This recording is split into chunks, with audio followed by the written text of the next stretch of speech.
Okay, so today I'm very happy to wait for the presentation of the next UNISEC Global Meetings and NSAT, Nanosatellite Symposium.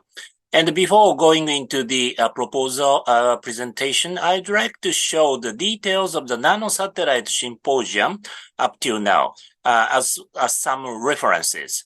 So, yeah, the history of the Nanosatellite Symposium looks like this. It started as one educational activity of my Hodoyoshi project starting from 2010 to 2014.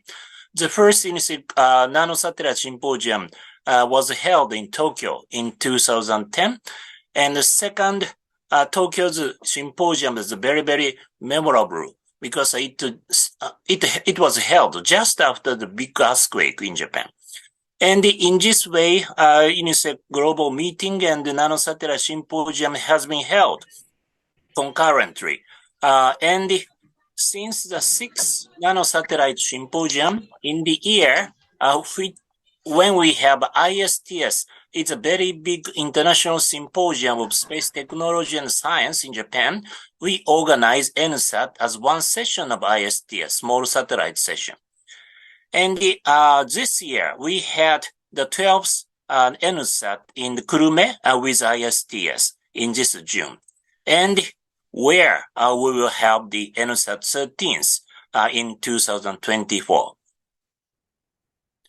So this NSAT as I said, this NSAT started as one project of the Hodoyoshi project in 2010 to 2014. In the Hodoyoshi project, using the money given by the government, we did many things. For example, developing the 4 satellites and developing the several miniature advanced components for 50 kilogram class satellite. And we established several ground station and ground testing facility and established a new reliability concept called the Hodoyoshi reliability concept. Within this total framework, we did some activities concerning the human resource training and promotion. That is one of the objectives of the NSAT, Nanosatellite Symposium. So the objective of Nanosatellite Symposium looks like this. It will cover all the aspects of micro, nano, pico satellites, including architecture, component technologies, guidance, navigation, control, infrastructure, applications and missions, lessons learned, regulatory issues, and education.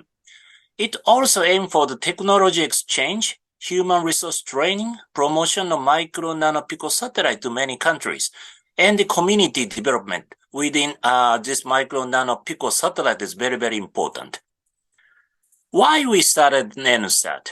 Initially, at the time of the 2010, micro, nano, pico satellite are still at infant stage in the world. So we expect that many people get to know the importance of these satellites and get some hints for solving technological and legal issues, get ideas on utilizations, which will lead to new missions and human resource training and collaborations of project.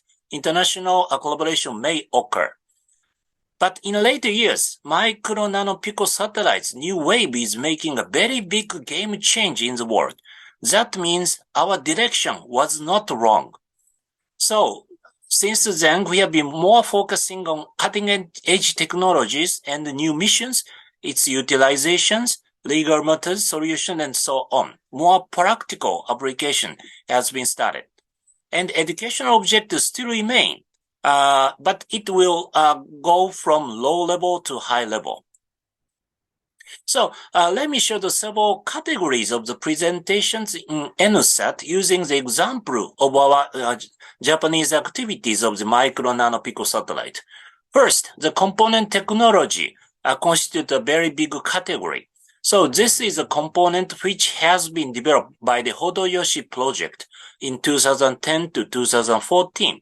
In this way, varied component has been developed, and such kind of the presentation will give you the idea of how the component can be developed and how we can utilize these components. So the cutting edge technology is a very, very important category. The second one is a practical project. So this is an overview of our laboratory's activity.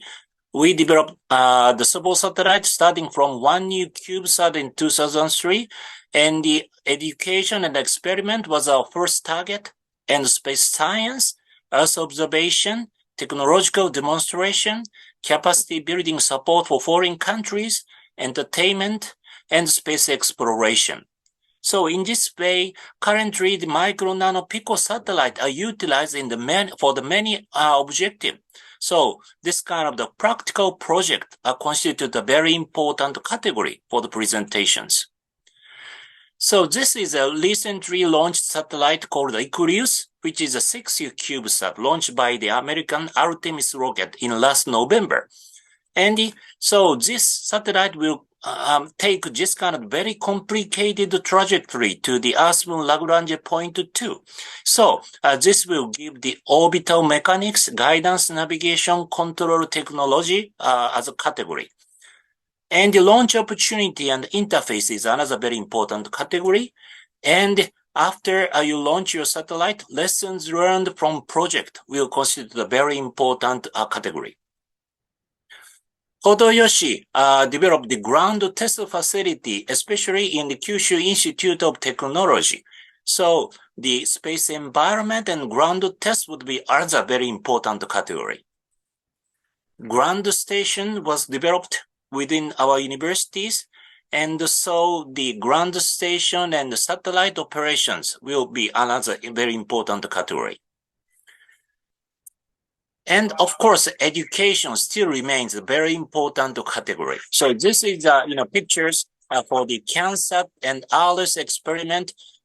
We still have this ALICE experiment every year for the initial step training for the student. But there are many other type of the educational activities all over the world. So the exchange of the educational activity would be another very important category of the presentations. And most of this kind of the project will be, done by the student. So the student activities and how we can manage such kind of activity would be a very important, presentation. And in addition to that, regulatory issues or international collaborations would be another category. When you want to organize NSAT, maybe so this is a kind of the typical, scenario to organize NSAT. So maybe the first thing is to organize domestic team and start planning, search for funds, decide the time and site of NSAT by discussing with UNISEC-Global international teams, and apply for site candidate, which will be presented at the UNISEC-Global meeting, maybe tonight. And the issuing call for papers. So by about 10 months before the actual, NSAT timing, period and site financial plan should be already fixed at the time. And the session organization, search for chairs, keynote speakers, welcome speech, technical visit, excursion, reception, banquet should be done concurrently. And the management of the NSAT at the time of the holding the NSAT, participant list management, registration fee, visa, and IT-related management, including the projector, mic, and so on, should be done. So tonight, I'm very much looking forward to hearing I remember the three proposal for the next UNISEC-Global meeting and NSAT. Please evaluate the proposal from various perspectives. Each local chapter has one vote. And the final vote will be made during the 9th annual UNISEC-Global meeting, which will be held in late November in Tokyo. Okay? And of course, we will make opportunity for absent voting from the people who are not present tonight. So this is overall from me, overall presentation from me, and I'd like to hear the proposal of the UNISEC Global meeting and NSAT. Thank you very much.